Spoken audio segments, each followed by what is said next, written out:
ऐसे कोई मतलब नहीं, आप नाम ही बोलो, मैं रट्टा लगा के बोल के चले जाऊंगा। मुझे सिर्फ आपका कनेक्शन साथ चाहिए, क्योंकि अगर आप मेरे से 1 मिनट के लिए भी आगे पीछे चले गए तो इस सिलेबस से पहले वाले सिलेबस में कुछ छूट गया होगा, कोई फर्क नहीं पड़ता। बट अगर इसमें कुछ छूट गया तो ठीक इसकी तरह आप 1 साल लेट हो जाओगे। हेलो ऐसा धन्यवाद, ताली बता। अब फिर मेरे साथ आना। क्या बता रहा था मैं आपको? Personal and professional. मान लीजिए पवन भैया और दीदी पुलिस डिपार्टमेंट के अंदर जॉब करते हैं, ये सुपरिटेंडेंट के पद के ऊपर है और दीदी जो हमारे हैं इनकी वाइफ वो क्लर्क के पद पे। क्या ऑफिस के अंदर जब ये दोनों जाएंगे तो क्या दीदी इनको इस तरीके से बुलाएंगी, ये जी सुनते हो, या ये ऐसे बोलेंगे जानू, या जो भी, या टिंकू की मम्मी, रिंकू की मम्मी? यहां से समझने की कोशिश करना। जैसे ही ये दो लोग ऑफिस एटमॉस्फेयर के अंदर जाते हैं, इनको अपने ऑफिस के कल्चर का प्रोटोकॉल, वहां का पद, वहां की कार्य प्रणाली, वहां का रुतबा इनके दिमाग के अंदर चला जाता है और उस समय ये समझ जाते हैं कि हम दोनों हस्बैंड वाइफ नहीं है, हम दोनों ऑफिस के कुलीग्स हैं। और ऑटोमेटिकली लेवल चेंज हो जाता है। अब मैं और हेलो रंजीत भाई, हेलो हाय, हम दोनों सगे भाई हैं। हेलो ये मेरा प्रोडक्शन मैनेजर, बैठे बहुत बार खड़ा होना पड़ेगा, प्लीज मेरे साथ रहना। ये मेरा सेशन में बड़ा प्यारा सेशन है सर। इस सेशन ने मेरी जिंदगी बदली थी और मैं चाहता हूँ कि आपकी भी जरूर बदले। मेरी जिंदगी का सबसे बड़ा फॉल्ट पूछो क्या था? मेरी जिंदगी का सबसे पहला फॉल्ट ये था कि मैं रविंदर सिंह जी को अपना सीनियर नहीं मान रहा था। मैं रविंदर सिंह जी को सिर्फ और सिर्फ अपनी मासी का लड़का मान रहा था। और जब मैं उनको अपनी मासी का लड़का मान रहा था तो मेरा दिमाग एक्सेप्ट ही नहीं कर रहा था। फॉर एग्जाम्पल, पवन जी साले साहब है, जीजा जी हैं। अब अगर ये वर्किंग के ऊपर जाते हैं या बिजनेस डिस्कशन करते हैं तो ऑटोमेटिकली आपका सॉफ्टवेयर कन्वर्ट हो जाना चाहिए। जीजा जी को ये बात समझ में आ जानी चाहिए कि ये मेरा साला नहीं है। अगर ये बिजनेस की बात कर रहे हैं तो ये मेरे सीनियर है। अली नहीं माननी, आप देखा कर ले, क्योंकि मैं सेशन 9:30 बजे तक खत्म कर रहा हूं। आज ये भाई साहब और इनके कुछ फ्रेंड्स साथ हैं।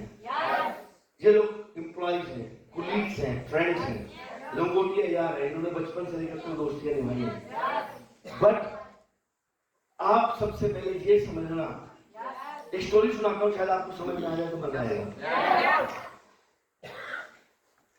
एक बार सिकंदर बार बार एक टापू के ऊपर आक्रमण करता और टापू के ऊपर आक्रमण करने के बाद वो बार बार हार गया था। पहली बार गया, हार के आ गया, दूसरी बार गया, फिर हार के आ गया, तीसरी बार गया, वो फिर हार के आ गया। जब वो दूसरे के 3 बार हार के आया तो पूछो क्या हुआ? परेशान हो गया, अपनी सारी सेना को इकट्ठा किया और कहने लगा कि मुझे ये बताओ कि ऐसा क्या कारण है कि हम बार बार उनसे ज्यादा लक्ष्य रखते हैं, उनसे ज्यादा हमारे पास साजो सामान है, उनसे ज्यादा हमारे पास सेना है, पर हम क्यों बार बार हार के आते हैं? सारे के सारे बड़े बड़े सेनापति को नीचे लटका के बैठे, फिर बड़े सारे लोगों ने कुछ जवाब नहीं दिया। तो सिकंदर ने खड़े होकर बोला, क्या इस पूरे सेना में कोई एक ऐसा बड़ा या छोटा व्यक्ति नहीं जो खड़ा होकर मुझे कारण बता सके? Always be a risk taker. If you want to be a successful personality, तो साथ जिसे इश्क होता है वही रिस्क टेकर होता है। हेलो अब इश्क है तो रिस्क है। अब सर इश्क है अपने फ्यूचर से, इश्क है मुझे अपने परिवार से, वो सारी बातें कंप्लीट हो चुकी है। बेटा प्लीज ऐसे नो बोलना। अब सिकंदर का रिस्क टेकर, उन्होंने बोला कि भाई बोलो क्या प्रॉब्लम है? कहता कारण नहीं बता सकता, आक्रमण की तैयारी करो। तो सिकंदर ने ऐलान किया कि चलो आक्रमण की तैयारी करो। सभी बड़े बड़े सेनापति लोग कहने लगे कि जनाब ये गद्दार हो सकता है, ये छोटा सा सिपाही क्या जंग जीत के लेके आएगा? तो always be a good listener. King साहब आज के बाद और ठाकुर साहब आज के बाद हाथ जोड़ के विनती है, always be a good listener. बड़ों की बात अगर आप बहुत ध्यान से सुनने का दम रखते हो ना, तो अपनी टीम जूनियर की भी बात बड़े ध्यान से सुनने का दम रखना, क्योंकि उसके अंदर भी एक आत्मा और परमात्मा वास करती है। They have also one ideology. आपके जूनियर के दिमाग में अगर कोई खुराफाती बात आई है, आपके जूनियर के अंदर अगर कोई थॉट प्रोसेस आया है, वो अपने दिल की बात आपसे करना चाह रहा है या अपने गम अपनी शेयरिंग करना चाह रहा है, अगर वो रात के 4 बजे तक आपके साथ बैठा है और बात कर रहा है, तो इट मीन्स उसको हाथ लगाने की जरूरत नहीं है अभी, उसको तंग करने की जरूरत नहीं है अभी। इट मीन्स उसको समझने की जरूरत है। B a good listener, B a good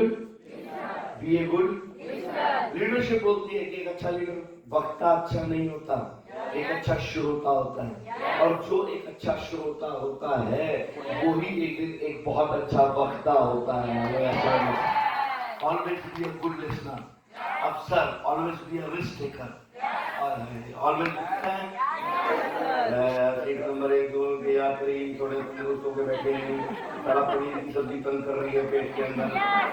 hello, always be अ सिकंदर ने ऐलान किया कि चलो चला जाए, और सब जैसी पूरे के पूरे फोर्स बांध दिए गए और सब पूरे सेना के साथ जब गए तो सब रात को जाके समुद्र के किनारे टापू पे सब सारी गोश्त बांध दी, सभी लोगों ने खाना खाया और खाना खाने के बाद सभी लोग सो पड़े।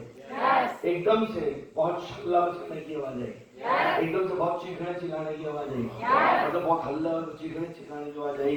तो सिकंदर भान उठा और उठने के बाद जैसे ही अपने तंबू से बाहर आया तो देखता क्या है कि सेनापति उस सिपाही को पीट रहे। सिकंदर ने कहा कि सेनापति तुम इस छोटे से सिपाही को क्यों मार रहे हो? तो सेनापति ने कहा कि हमने पहले ही कहा महाराज ये एक गद्दार है, ये किसी ना किसी दूसरी वालों के साथ मिला हुआ है, इसलिए इसने आक्रमण की तैयारी कराई और इसलिए हमें यहाँ लेकर आया। हमेशा ऑलवेज हैव पेशेंस। अगर दीदी खाना कर लेते बहुत मैं माँ का बहुत औखा बोल रहा हूँ, प्लीज आपकी खाना चलाएंगे मुझे। ऑलवेज बी क्या बोल रहा था मैं? Always be a good listener. आगे निकल गया। ये गद्दार है इसीलिए आक्रमण के लिए। ये मुझे याद है, मैं तो आपको देख रहा हूँ कि आपको याद है या नहीं। मैं फिर कह रहा हूँ आपकी हल्की सी डिस्टर्बेंस सारी कनेक्टिविटी को खराब कर सकती है। सिकंदर बहुत ही सूझवान आदमी था। सिकंदर बहुत सूझ और बूझ, वर्ड बोलो, पहले बोलो सूझ और बोलो बूझ। जिंदगी एक पहेली जैसी, तोते के ऊपर तोता, तोते के ऊपर तोता, तोते के ऊपर बताओ कितने तोते? हेलो आया ना सर? अब बूझ पहेली। हेलो, तो हम क्या करते थे? उसको पहले सूझते थे, सोचते थे, फिर बूझते थे। मेरी फिर सीनियर लेवल लीडर साहब से रिक्वेस्ट है, इमीडिएट रिएक्शन मत करिए। इमीडिएट आप किसी भी चीज का तुरंत से आकलन मत करिए, बिकॉज थिंक टेक टाइम्स। थोड़ा समय लीजिए, थोड़ा सोचिए क्या हो सकता है, क्या सही हो सकता है, क्या गलत हो सकता है। जब आप हर पक्ष की बात सुनने के बाद बहुत सूझ और बूझ के साथ 4 और 10 रस्तों पे चल के उसका आकलन निकालते हैं, तो आप उसी समस्या का एक इलाज नहीं, आप उसी समस्या के कई इलाज निकाल के आते हैं। गुरु जी ने धन्यवाद उनका एक फॉर्मूला दिया था, कहते जब भी कभी जिंदगी के अंदर फंस जाए तो चौराहे पे खड़ा हो जाना। आवाज नहीं, कहाँ खड़े हो जाना? कहते चौराहे पे खड़े हो जाना और विचार करना कि मैं एक चौक के ऊपर खड़ा हूँ और मेरी समस्या का एक हल मैंने ढूंढना। जब आप एक हल ढूंढ लें तो फिर दोबारा चौराहे पे हैं, उसको स्टैम्प को के मत करें, फिर आप दूसरे रास्ते पे जाएं, फिर दूसरा हल लेके आए, फिर तीसरे पे जाएं, फिर तीसरा हल लेके आए, चौथे पे जाएं, चौथा हल लेके आए, और एक ही प्रॉब्लम को 4 जगह से 4 सॉल्यूशन से जब आप आंकेंगे तो चारों सॉल्यूशन को सामने रखिए, और जब आपकी आत्मा कहे कि इन 4 में से ये बेस्ट है, आप उसको चुन लीजिए, आप हमेशा विनर होंगे। हेलो, तो सिकंदर कौन था? कौन था? सिकंदर बहुत सूझवान व्यक्ति था। उसने बोला रुको सिपाही, और सिपाही को कहा कि सिपाही बताया जाए हेलो कि मसला क्या है। सिपाही ने कहा कि ये मुझे